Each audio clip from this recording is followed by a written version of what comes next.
Welcome to class.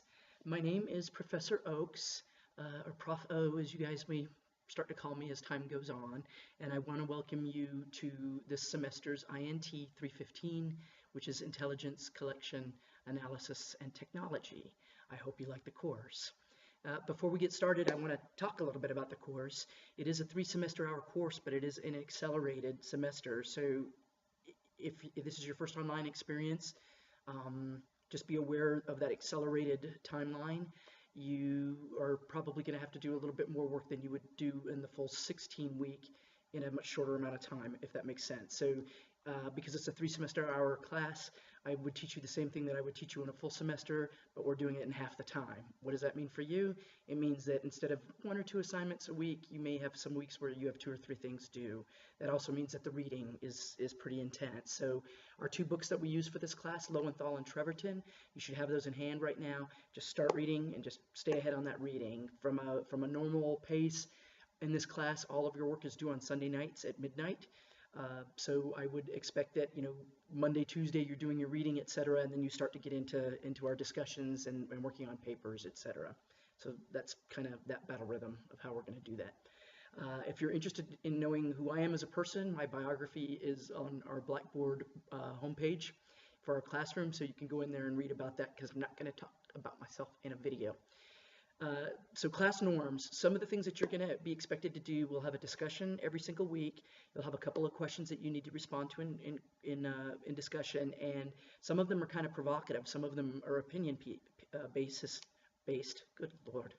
Some of them are opinion based, and you are expected to sort of counter respond to another student also by midnight on Sunday nights. Every other week, you'll be participating in a country assessment, which is sort of an open source intelligence exercise. I will assign you a country. When you go into our Blackboard classroom, you will see that you've been assigned a country. You will have that country for the entire semester, and every other week, you will be giving us basically a written assessment on that country. So from open sources, so like an open source threat assessment, if that makes sense. You also have papers that will be due. There are 3 papers, so in the course of the short semester, you'll have your discussions every single week, and then you'll alternate your country briefings with the papers that are due. And you can look at the rubric and the score calculations in the syllabus as well, so you can see how those goes. It's point-based. It's pretty easy to look at. It's not done by averages. Every point that you earn for an assignment goes into your overall scale of points, and then at the end where your points are is where your grade is. So pretty easy to follow. So this week in week 1 is sort of like an introduction to how we're going to do our business. So I talked a little bit about the assignments. The Justice Department for our university wants us to use APA, so shake off your MLA cobwebs or whatever other type of citations and references that you've been using, and you will use APA for this class. In our Blackboard classroom, I have some examples of outstanding student papers there, so you can look at those. You can look at how those citations are rendered, and you can look at how the references are rendered, and as long as you emulate exactly what it is that you see in those papers, your work is going to be fine. That part of your work with your spelling and grammar, etc., is worth 25% of every assignment, so please make sure that you are on the ball with that, because that's an easy way to gain points, I guess, is by doing it the right way. Content is most important, but we're also here to make sure that when you go out and get on the street, that you represent the university well and you can communicate effectively in written format, and which in the intelligence world, by the way, is very, very important. It's very, very important. So is briefing, which I'm doing a dismal job of right now, but do understand that when in the field in which we are endeavoring to work, I have worked, and you are, I guess, going to want to work there someday. Our ability to write and our ability to marshal facts and put them into coherent work and with proper spelling, grammar, etc., is very, very important. And we used to joke about it a long time ago when I worked at one of the 3-letter agencies, that if it's rife with typos or whatever, the guy won't get past the first paragraph. He'll be like, "What idiot wrote this?" And so your ability to write coherently places greater value sometimes than what it is that you're writing, if that makes sense.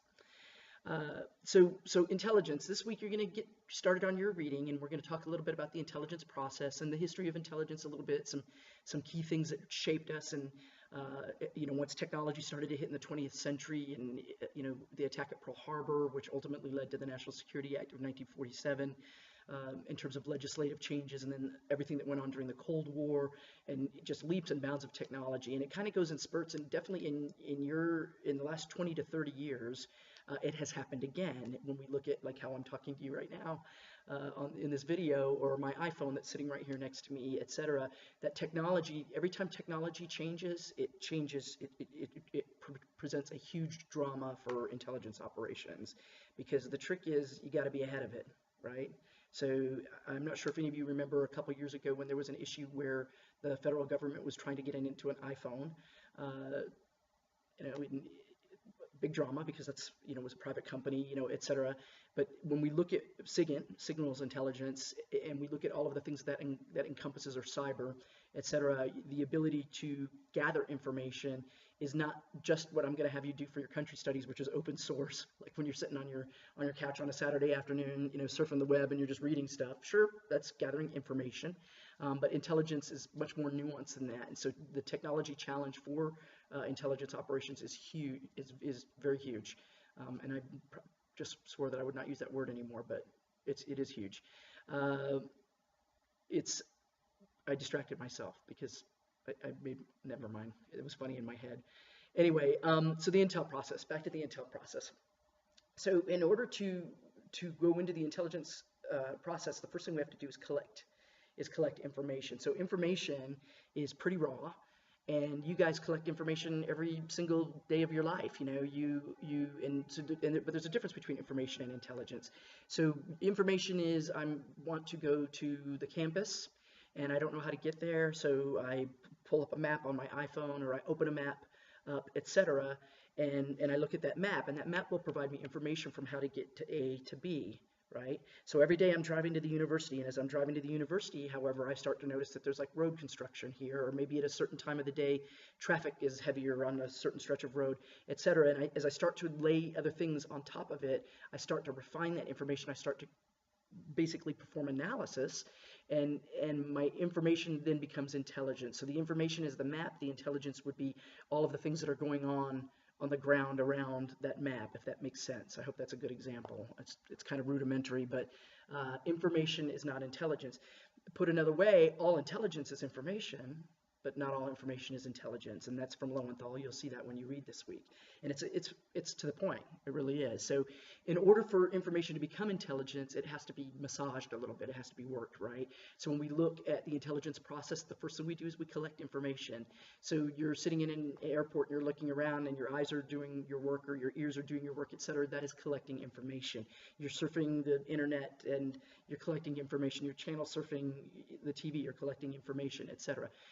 Then as we start to process that, we start to look into analysis, et cetera. We're going to weed things out, and then, very sophisticated as you get down, we always try to multi-source intelligence. So if you get something from human intelligence, basically, and you want to corroborate it, maybe you get something from GeoINT, which is geospatial intelligence, which is imagery, basically. And so if you get two INTs kind of telling you the same thing, then it increases obviously the value of that information. And so these are just some of the rudimentary aspects of it, and you're going to read all more about that this week as you're going through your assignments. I would like you also to go to in our Blackboard classroom, there's a little place where you can go in and put an introduction of yourself. So I would like you to go in and put an introduction. I just kicked the table. That's why that shook like that. I would like you to go in and put an introduction for yourself in there, so that we can all get to know each other a little bit, okay? Your discussion questions this week, one of them is about intelligence and information, so you should be good to go on that. And then we're going to talk a little bit about biases, about perceptual and cognitive biases, and how those impact our ability to look at information pragmatically and objectively sometimes. And again, everything that you're going to learn about in this class related to the field of intelligence, whether you're looking to work in sort of law enforcement type work or work for the federal government, intelligence is used by people on a day-to-day basis. So even though we're looking at it from a more professional aspect to kind of grow your education towards those ends of employment in those fields, a lot of the stuff we talk about, you deal with every single day of your life. So this week, when we read about cognitive biases or perceptual biases, we deal with those all the time, not just in intelligence. So there's a little bit of psychology in there as well, particularly when it comes to analysis and how we view information, how we perceive things that are going on around us, etc.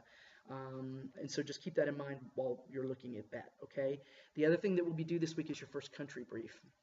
So when you go into the Blackboard classroom, there's a little template there that, an example, and it's in the discussions is where the briefings are. You'll see your name there. You'll see the country that to which you're assigned.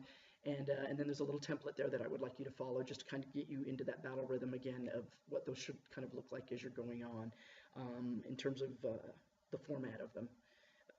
If possible, I would like to do them as briefings, if you could actually brief, but because this is an online class, we can't do that. So we're going to do it this way instead, says me. Okay, so in the end, that's all I have for this week. I hope you enjoy the class. Again, a lot of information. I'm sorry I'm so nervous, but maybe next time I'll be better at this. And I actually have notes, which is pretty pathetic that I'm kind of this dodgy with my notes in front of me, but it is what it is. My phone number is also in the syllabus. I travel a lot and I am in a lot of meetings, so if you have an emergency, please always feel free to text me. Text me, or you can call me as well, but if I'm in a meeting or something, obviously I'll have to put you to voicemail and then come back and get it later on. So texting is, I can surreptitiously look underneath the table and kind of see what's going on. That is very important in this class because, again, we're a universal campus, right? You guys are all over the world. If you have an issue, etc., and you need to get a hold of me, I check my email every single day, so you can email me, but if it's fast turn, please feel free to try to text me. And the reason I say that is because if I get in my email at like 10 in the morning and then you have a question at 11 that same morning, you're going to be waiting all the way till the next day, till I check my email again. So sometimes, and you're trying to do your assignment or whatever, I don't want you to get hung up waiting on me if you can get a hold of me quicker than that, okay? I don't bite. I'm actually a pretty nice person when I want to be. All right, so that's our standards, and that's how we're going to be, and that's how we're going to start, okay? So again, I welcome you to the class. It's an interesting class. Generally, the people that come out of it at the end, I've been teaching it for a couple of years now, and I try to evolve it each semester. So generally, the people that have taken the class enjoy it. It's pretty intense, and there's a lot of work involved with it, but the flow is pretty good, and if nothing else, it should open your eyes to understanding how intelligence informs national security policy formation, governance, both in our operations, federal operations, military operations, etc., both domestic and foreign. So even if you're taking it for no other reason than you are just kind of curious about how this works, it's going to it'll educate you, and that's the whole point, right? All right, so that's that for today, and I'll see you next week. Take care.